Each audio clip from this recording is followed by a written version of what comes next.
Hey guys, this is Mitch from RapidRipDabs.com, and today's quick video I want to talk about the truth about cardio. The truth about cardio.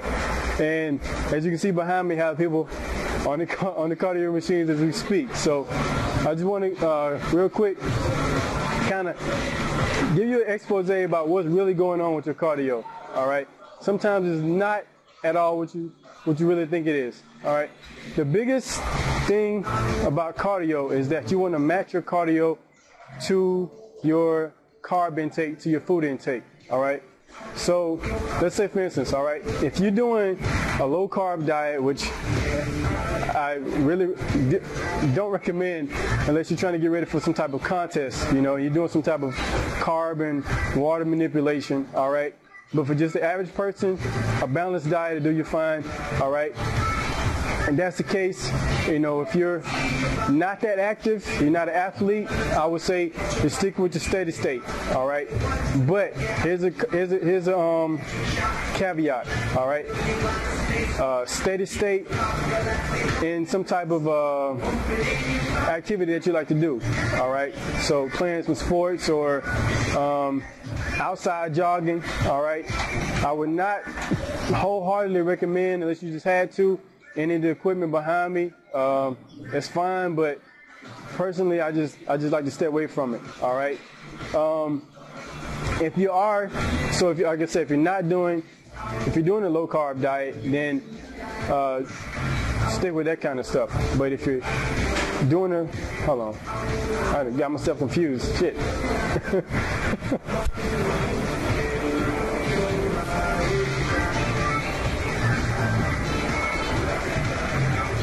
All right, you still filming? Okay. All right, cool. Hey guys, this is Mitchell. Hey guys, this is Mitch from RapidRipDabs.com, and today I want to give you the truth about cardio. All right. I know there's a lot of questions about cardio. People asking, you know, what's the best type of cardio, and what kind of cardio should I be doing, and you know, what's the best cardio to burn fat and stuff like that. And really, you know, it comes down to what type of foods are you eating. All right. You know, if you're doing a low carb diet, which I really don't recommend, all right, that means that your glucose levels are going to be low, and your glycogen levels within your muscles are going to be low, all right. So high intensity cardio like Tabata routines or really hard sprints and stuff like that, not going to be best suited for you, because what's going to happen is since your glycogen levels are already low and you're doing what's called an anaerobic exercise, excuse me, it's going to deplete more glycogen. It's going to go to your muscles and say, hey, look, we need energy. But there's no energy there. So it's going to start breaking down the muscle that's there. Not quite what you want to do, all right? The only time I would really advise high-intensity cardio is if you're doing a balanced diet. You know, you got enough carbs to really get you through the workout and not sacrifice any muscle. And yeah, so, I mean, you have enough glycogen in your muscles to supply the exercise, so you're not tired and you don't have a catabolic effect. I mean, and by catabolic, I mean destroying your muscles. All right? So if you are doing some type of low-carb diet, like I said, which I don't really recommend, I would say stick with the steady state. With the steady state, 60 to 65% maximum heart rate. Basically, cardio where you can talk to somebody, all right? So if you're walking on the treadmill and you got your friend next to you and you can talk to him, that's fine, that's good, all right? So that is what's called aerobic cardio, and it's good for burning fat, all right? Like I said, if you're on a low-carb diet, it pulls from the fat stores, not from the glycogen stores in your muscles. So there you go.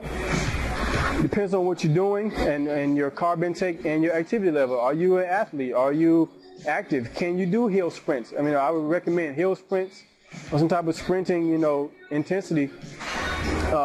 That's it, and that's because I generally recommend for my clients to be on a balanced diet and not trying to do low carb, low protein, and something like that. So then you can do the high intensity stuff, and it actually burns more calories later. All right, overall, than just doing a steady state. And so you get to your fat burning, you get to your desired fat burning effect faster with that type of stuff. But like I said, you have to be care for what you're doing. So, all right. So that's the truth about cardio, and I hope it sheds some light on this whole issue about which cardio is best to burn fat. You know, they're both good to burn fat. It's just, you know, one is a car to get from LA to New York, and one is a plane to get from LA to New York. They both need different types of fuel. All right. All right. So to get more tips, more fat burning tips, more six-pack tips, go to rapidripabs.com. Make sure you subscribe to my YouTube channel so you can stay up to date for all my videos, and keep you guys up to date on getting the six-pack, burning the fat off. And until next time, like I said, go check out rapidripabs.com. I'll see you later. You have a good one.